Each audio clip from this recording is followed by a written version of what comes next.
writing this on hand? Yeah, very good. Or Lancaster County? Hey folks, we're going to go ahead and get started with the workshop. Anybody that's here for it, make sure you sit close in. I will try to be loud as I possibly can be. And raise your arm. Raise your hand. Also arm, raise both. If you cannot hear me, or if you have any questions while I'm presenting. My name is Todd Burner. I work at Google as a developer advocate. That means that I create sample code, docs, and I go out in the community, meet folks like you, and teach them about our tools. I work mainly on Firebase, and then I also bring that knowledge back to the teams. So if you folks have used Firebase and you don't like it, let me know your feedback, and I will bring that to the teams. So today we're going to talk about Firebase for web.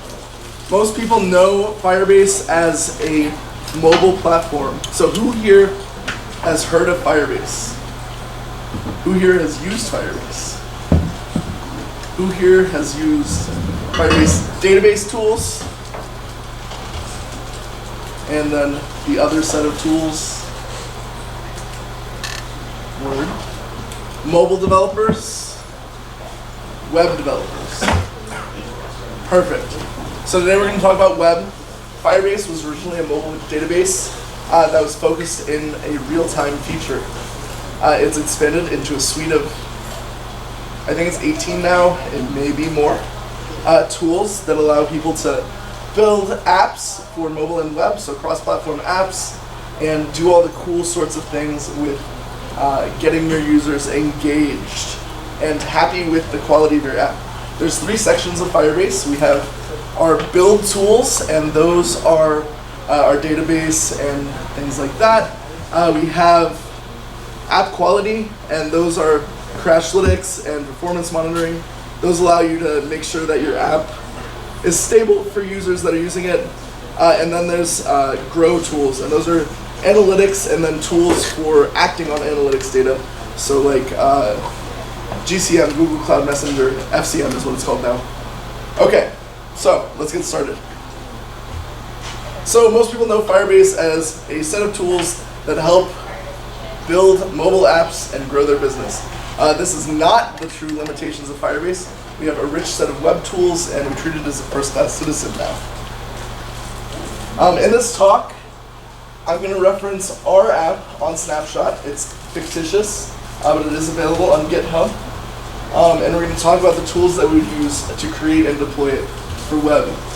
So picture that you have a mobile app, and it exists in the Google Play Store, but we want that experience to be equally great for web.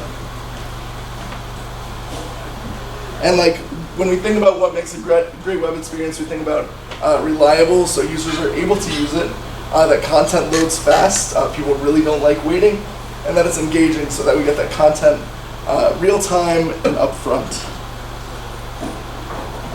So for reliable, we'll focus on building a progressive web app.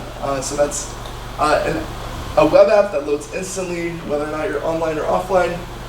It allows you to do caching, and allows our readers, if our readers are offline, we still want them to be able to read the articles in their local cache. So this is how we're focusing on building a reliable app, is building this progressive web app, which is our modern technology, and it works and loads instantly regardless of network state. Next up, we want it to be fast. So we found that 53% of our readers will abandon the site if it takes longer than 3 seconds to load. This is obviously fictitious, but it's based on industry stats. You really want those load times fast, especially on web. People have gotten used to it. And then we want it to be engaging. So we want the web app, this is a mobile web app, to be, and obviously desktop, to be installable on users' home screens without the need to use an app store, allow them to view it in full screen, and receive push notifications. And Firebase offers some great solutions for that. Okay, so how are we going to do it? Well, we want to be able to store articles and comments in a scalable way.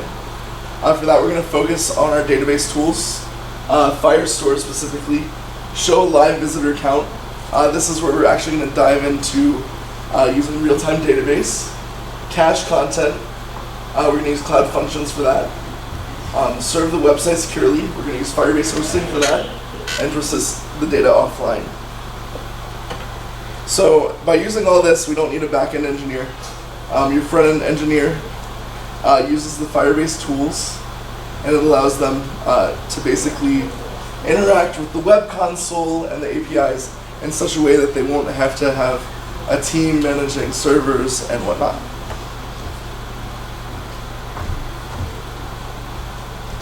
Cool. So first up, we want to store the articles and comments in a scalable way.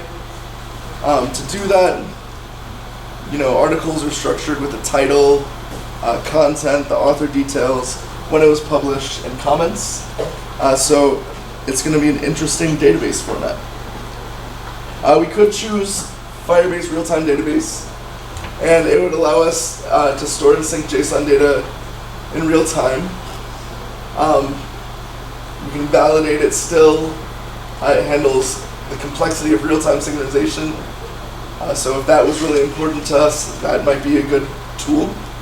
And it binds remote data states to the UI. But there's also Google Cloud Datastore. And this allows us to do things faster, right? It's multi-regional. That means that your users in Germany will be getting data served from Europe. Your users in the US, data from the US. It uses structured data with rich types. Your queries are shallow by default.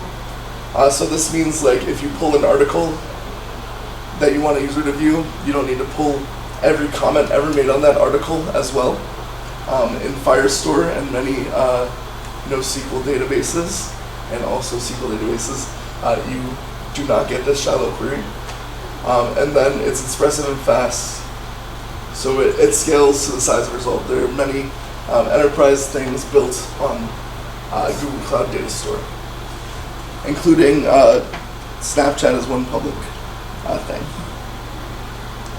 So what do we do if we want to bring these together? We can use Cloud Firestore, and this is Firebase's SDK and tools for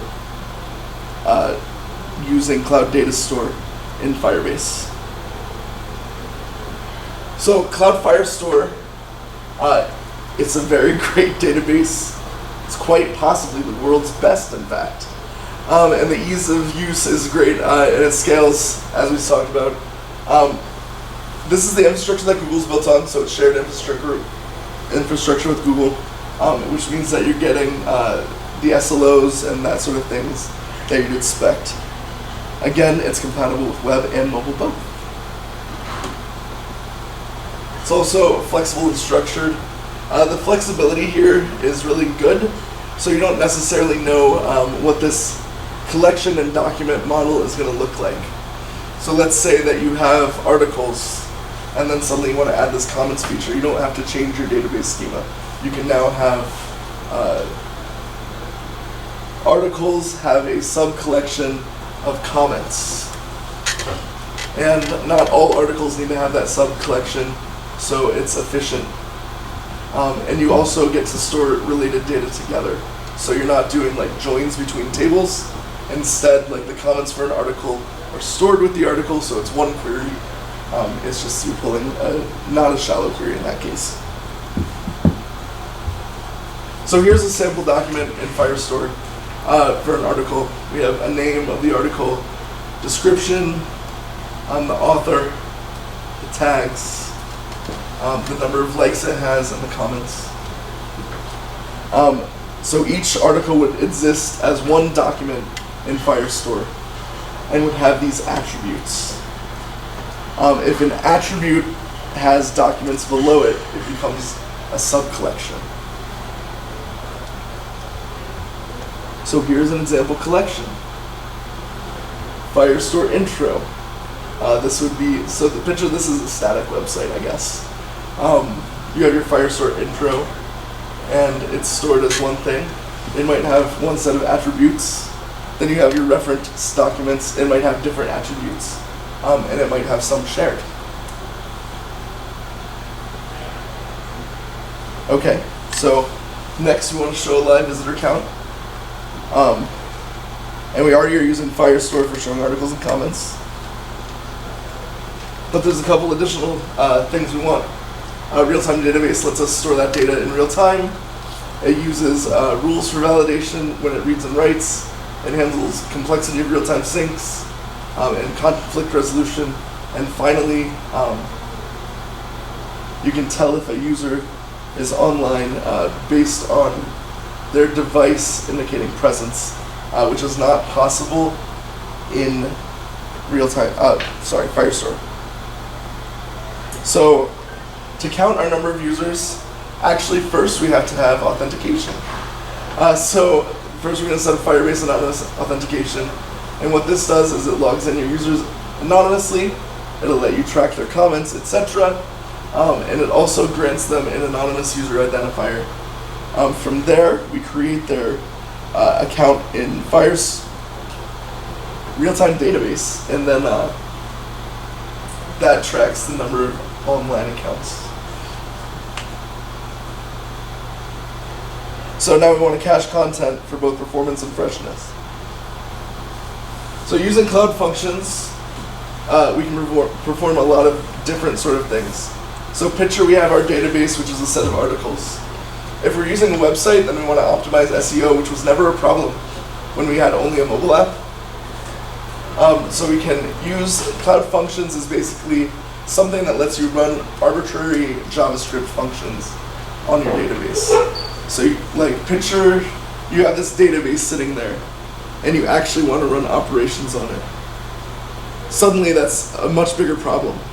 You have friendly APIs to access the database, but you don't actually have anything that lets you run functions or commands.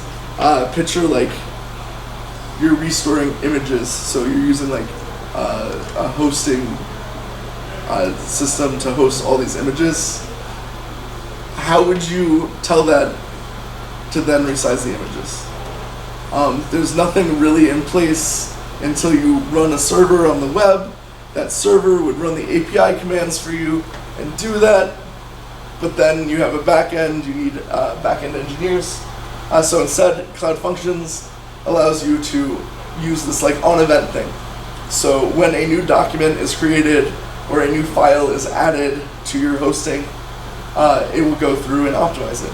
So here, a new article is published, and we would optimize it with URL patterns and pre-render the pages to improve SEO. We can also add endpoints to render different content and update an RSS feed. And it allows us to keep everything lightweight. Again, keep us a team of one or few. Okay, but we want to serve the website. I talked a little about this. We have Firebase Hosting for that. Firebase Hosting allows you to connect your website to your own domain name. There's a great set of command line tools for this, or you can do it via the web, and it handles the configuration and automatically will provision an SSL certificate for you, which is complicated usually on the various hosting options, and is usually something that costs money, so this is great. Okay, now we want to persist data offline. So this progressive web app thing we chose is known for its offline capability, and Cloud Firestore also is. So Cloud Firestore allows us to cache any data that's accessed, and then because we built a progressive web app, everything stays connected, and we're able to serve that data efficiently when you're offline. Cool. So, let's see.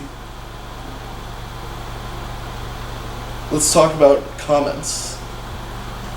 So Firebase allows us to, Firestore is great for articles and sub-collections, which seem to be the match for comments. Again, we told you that this allows you, when a user pulls an article, you can pull those comments without having to make 2 database calls. This lets a cheaper experience happen if you blow up, and it allows for a better loading experience for your users. So here's kind of what that would look like. Under the blog article, we have a common sub collection, and then under that, we have each comment, and when it was commented at, the profile that was used and the text of the comment. So for live view count, a little more detail there. We talked about the authentication side. Then we use real-time database to use that on disconnect for presence. That allows us to see how many users are online. And then Cloud Functions allows us to increment the view counts in each article.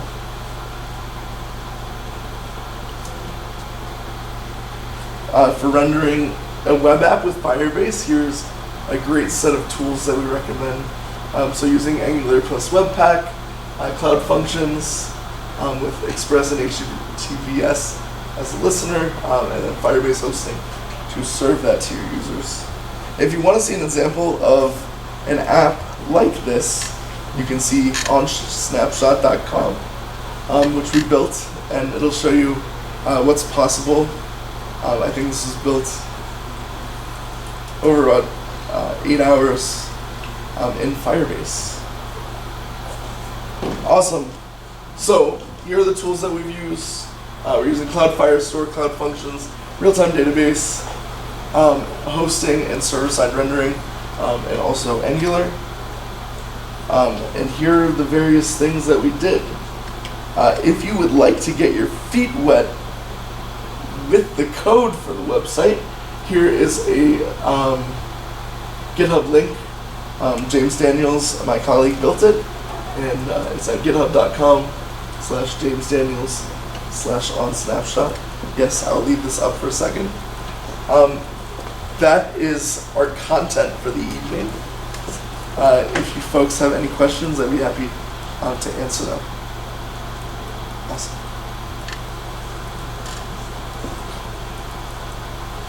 That on disconnect thing, that's just a separate event, just like on push or on. Yep. You can, and that's just native, and you plug that into your code. Yeah. Okay. And is it whole? So how would you like go about using this on disconnect increment the user count? Yeah. Is that okay?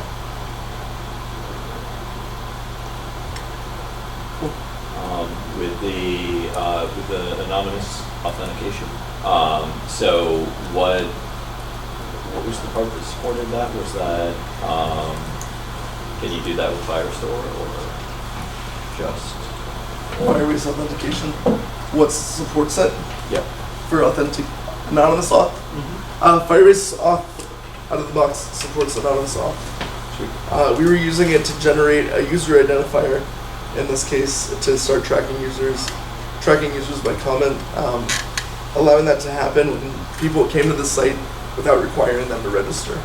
So we were able to auth them by visiting. What's up? How does the real-time API compare to using something like Meteor or something with the WebSockets, where you might have like a chat app? Like, is this like real time, or is this sort of a little async? Definitely. Real-time database is real time. Yep.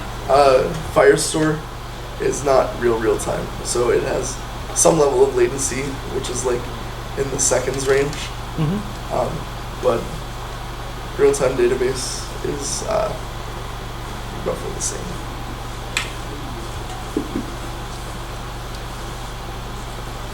Cool. I'll be here for a couple minutes. What's up? If someone's just getting into this, or is like a new or junior web developer, is there any particular tutorial or Definitely. example project you recommend looking into learning? That's a wonderful question. So colabs.developers.google.com. Search for Google Colabs. Oh. There are hundreds of them, and this is like one of the things that they require when we launch something at I/O is that we build a code lab for it. Mm-hmm. So this is where Did you all say of the code lab or collab? Code Labs. Okay, Code Lab. But I would search in Not Google Lab. because I didn't remember the URL precisely. No, I'm on it. Thanks. So there are tons of features. There's great ones from MLKit. We try in Firebase to do them for all 3 platforms. So Android, iOS, and web. And really so I manage a team of DevRel folk. And whenever they come to me trying to learn a new product, I'm always like send them to a public resource actually, because it's better than anything we have internally to learn. Cool. Thank you. I'm just curious, so is the document store is primarily a JSON document store? When you're storing stuff in the Firebase, like the database side? Real-time databases, but then You mean is it when you retrieve? Yeah, when you retrieve when you it. retrieve it, like what you get back from Firebase, does it format is as it a like JSON object? Yeah. Okay. And also just curious, so is Firebase, does it have a free tier in Google Cloud, or is it sort of you're Definitely. paying right off the bat? So Firebase does have a very generous free tier. So anything like in development stage, you will definitely not hit the limits. There are a couple products that specific features of them require you enter a credit card. Mm-hmm. But again, then there's still a huge band of free usage. Is Firebase compatible with PubSub features in GCP? Yes. Are there Are there resources on it? I am not sure. Okay. I think so. All right. You can come to me after, and I can see what I can find. What's the difference between GCP? I mean, because when I create some functions on GCP, I saw it in Firebase, so I get an idea that there is a lot of same databases, services underneath between GCP and Firebase, correct? Yes. Excellent question. So, something that I guess only a few places is it made semi-obvious. Every Firebase project exists within a Google Cloud project. So it's a hierarchical thing. So everything in Firebase is built on top of Google Cloud. Some of the tools, when you choose how to deploy them, you're choosing SDK, so it's just implementation decisions. Whether or not Google Cloud has implemented it more friendly to your liking. If you want the cross-platform, out of the box, mobile real-time database, mobile cloud Firestore, Firebase is the right place to start. But yes, they are in fact one and the same, and I think that'll become more and more obvious. Somebody had a geo features question.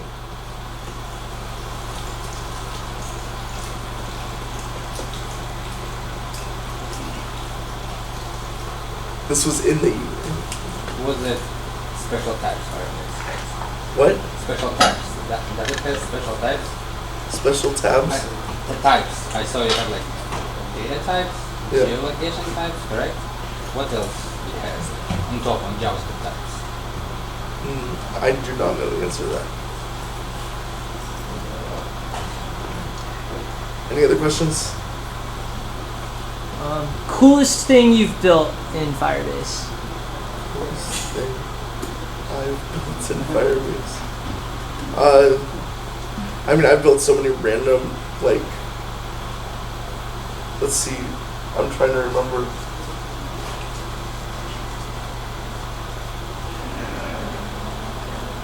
There was something we built from the show Silicon Valley. We built it the next week. It's not the hot dog app, is it? It is. It was. Yes.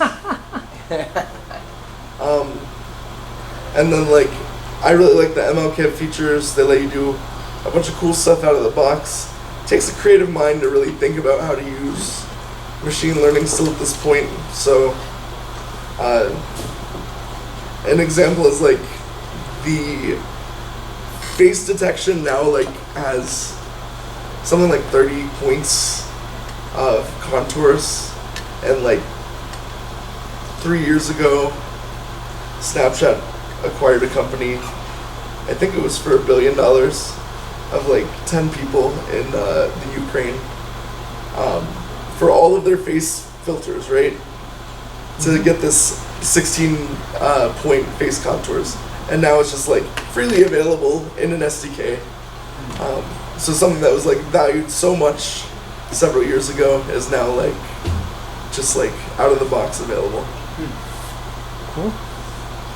I just took a look on our Slack. The person who said they're interested in the geospatial features is not here, Okay. hence the silence when you asked. For reference, anybody that's interested in geolocation features, I think you're better suited with the Google Cloud stuff than Firebase. Cool. I'll hang out for a couple minutes if anybody is shyer and has questions, but I really appreciate the opportunity to come out tonight, and it was the shortest I've ever traveled for a time. Awesome. Well, thank you, Todd. Thanks, Todd.